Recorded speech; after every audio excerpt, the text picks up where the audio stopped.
नमस्कार दोस्तों, स्वागत है आपका मेरे YouTube चैनल में। चलिए एक नई कहानी के साथ हम लोग शुरू करते हैं। जीवन की दिशा।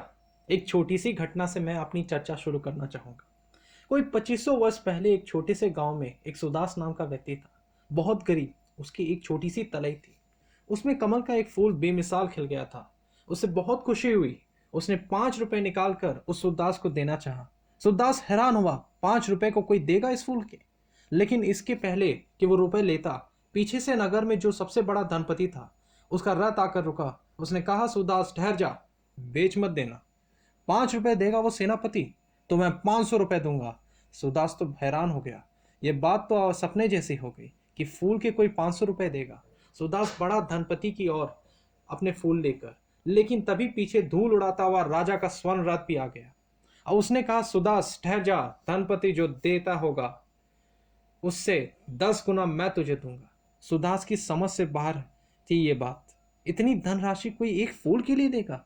राजा के स्वर्ण रथ की तरफ वो बढ़ा, रुपए लेने के लिए नहीं, बल्कि राजा से पूछने की इस फूल के इतने दाम देने की क्या जरूरत आ पड़ी। और सारा नगर ही फूल को खरीदने के उत्सुक हो गया। राजा ने कहा, शायद तुझे पता नहीं, नगर में बुद्ध का आगमन हुआ है और हम उनके स्वागत को जाते हैं। और धन्य होगा जो व्यक्ति जो इस फूल को उनके चरणों में चढ़ाएगा। फूल मुझे दे दे और धन थोड़ी ही देर में तेरे घर पहुंचाया जाएगा। सूरदास ने कहा, क्षमा करें, ये फूल अब मैं बेचूंगा नहीं। मैं भी उस तरफ चलता हूं जिस तरफ आप सब जाते हैं। राजा हैरान हो गया। कल्पना ना की थी कि गरीब व्यक्ति भी इतने बड़े मोह को छोड़ सकेगा। सुदास ने फूल बेचने से इनकार कर दिया। राजा का रथ तो पहले ही बुद्ध के पास पहुंच गया। सुदास बाद में पैदल पहुंचा। बुद्ध के चरणों पर उसे फूल को रखा। बुद्ध को खबर हो गई कि राजा ने कहा था, हजारों स्वर्ण मुद्राओं को ठुकराकर एक दिनहीन चमार ने आज मुझे चकित कर दिया। बुद्ध ने कहा सुदास को, पागल है तू?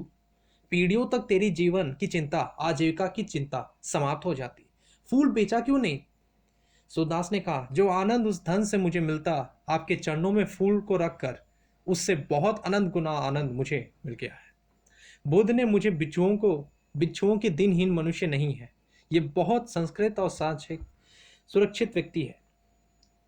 संस्कृत और सुशिक्षित का उस सुदास को, जो ना पढ़ा था ना लिखा था और दिनहीन था, जूते सीकर ही जीवन में उसे व्यापन किया था। किसी विद्यालय में कोई प्रवेश नहीं पाया, किसी गुरु के पास बैठकर कोई शिक्षा ना पाई, लेकिन बुद्ध ने कहा, सुशिक्षित संस्कृत और दिनहीन चमार और बिच्छुओं इससे शिक्षा लो। उनके एक बिच्छू ने पूछा, किन अर्थों में ये सुशिक्षित कहते हैं? बुद्ध ने कहा, इसमें ऊंचों मूल्यों को देखने की क्षमता है, हायर वैल्यूज जिन्हें हम कहें, जीवन के ऊंचे मूल्य को देखने की उसमें क्षमता है। शिक्षा का कोई अर्थ नहीं है जीवन के उच्चतर मूल्यों का दर्शन हो सके तो ही मनुष्य शिक्षित है। पैसे का दर्शन तो सूरदास को भी हो सकता था, लेकिन नहीं, पैसे की जगह प्रेम को उसने वर्णन किया। धन तो भी दिखाई पड़ सकता था। एक फूल के लिए उसे जो धन मिलने को था वो बहुत था, लेकिन नहीं, उसके धन को ठुकराया और धर्म को वर्णन किया। उसने साहस किया कि शूद्र को छोड़ देने का और विराट के प्रति समर्पण का। शिक्षित मनुष्य का और कोई अर्थ नहीं होता। शिक्षित चित्त का अर्थ है जो शूद्र को विराट के लिए छोड़ सके, और अशिक्षित का अर्थ है जो शूद्र को पकड़े रहे और विराट को छोड़ दे। लेकिन इन अर्थों में क्या हम आज की शिक्षा को शिक्षा कह सकेंगे? शायद नहीं। कोई कारण नहीं है इस अर्थ में शिक्षा को शिक्षा कहने का, क्योंकि सारे जगत में जो मूल्यों की शिक्षा है हम उपलब्ध हो रहे हैं, जो मूल्यों में हमें प्रेम को छोड़ने को कहते हैं, पकड़ने को नहीं, वे हमें धर्म को छोड़ने को कहते हैं, धन को पकड़ लेने को। वे जीवन में जो कुछ स्थूल और पार्थिव है, जो अत्यंत शुभ है, उसके ही इर्द उसकी ही हत्या के लिए हमें तैयार करते हैं।